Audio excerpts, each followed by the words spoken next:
Iya.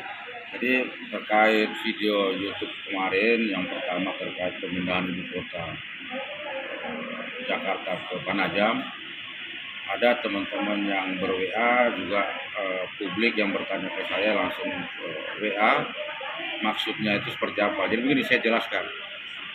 Kalau di Jakarta itu kementerian kan ada beberapa kementerian yang langsung bersentuhan dengan kepentingan publik, langsung juga kepentingan usaha dan kepentingan berinvestasi dan kepentingan pengurusan segala dokumen yang ada di daerah, kemudian di wilayah atau provinsi. Begini, kita punya kabupaten dan kota ini 527 kalau nggak salah ya, ditambah 34 kabupaten. Kita bayangkan, kita ambil satu contoh dan pernah saya lihat dengan mata kepala saya sendiri karena saya juga ada di situ. Ketika mengurus satu dokumen, misalkan kita akan mengurus sertifikat, waktu itu tentunya kita harus ke Kementerian ATR BPN.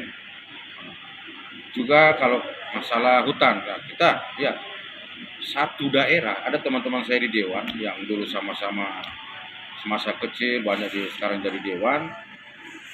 Kalau di setiap daerah satu instansi misalkan, satu instansi ada DLH, ada KLH kota, DLH kota, ada DLH provinsi, ada KLH provinsi.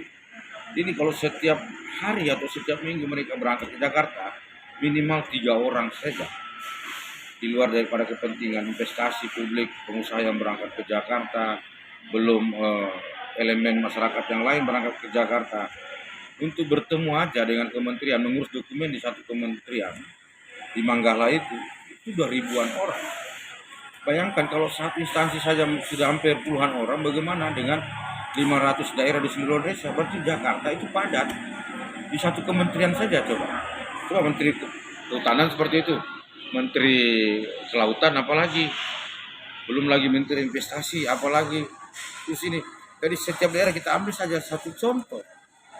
Kalau setiap daerah berangkat ke Jakarta dalam setiap minggu ke Jakarta, udah berapa kepadatan yang di Jakarta? Akibatnya pertama Jakarta akan macet. Kedua, volume kendaraan di sana tinggi. Yang ketiga, Jakarta semakin berat karena didatangi oleh orang-orang dari daerah untuk mengurus dokumen. Itu ya pertimbangan analisa saya. Kemudian ekonomi itu monopoli dikuasai oleh ibu kota. Kenapa begitu? Karena penerbangan dikuasai, angkutan darat dikuasai, perhotelan juga dikuasai. Kan itu ceritanya. Jadi kalaulah keinginan, pendapat, ide saya atau analisa saya, contoh misalnya kita ambillah Menteri Kehutanan, kita taruh di Papua. Taruh di sana kantor ke Kementerian Kehutanan. Tentunya ini kan tidak memberatkan juga, tidak menghalangi dan tidak melanggar aturan. Karena tidak ada aturan yang melarang bahwa menteri bisa ditempatkan di luar daripada Jakarta, taruh di Papua. Jadi kita yang misalkan ada di tengah-tengah Sumatera ini atau daerah mana ingin berurusan dokumen, ya kita terbang ke Papua. Di sana hotel hidup, kaki-kaki 5 bisa hidup, penerbangan juga ramai ke sana. Bayangkan kalau sekarang ke Papua paling banyak 2-3 pesawat, tapi kalau di sana ada Kementerian Kehutanan, otomatis penerbangan akan banyak ke sana. Dan itu ekonomi akan terbangun di sana. Jadi tidak perlu lagi pemerintah pusat terlalu sibuk menganggarkan sesuatu yang besar.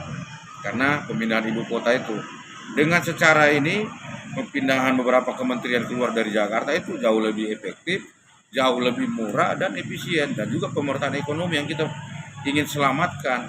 Nah, misalkan Kementerian ATR BPN ini, karena dia banyak diperlukan di Indonesia, ditempatkan di Kepulauan Riau.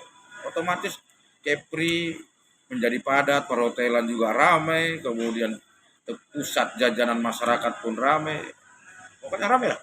Nah, itulah menata ekonomi secara nasional, secara lokal, secara nasional. Jadi kepentingan itu ada di pusat untuk kembang daerah.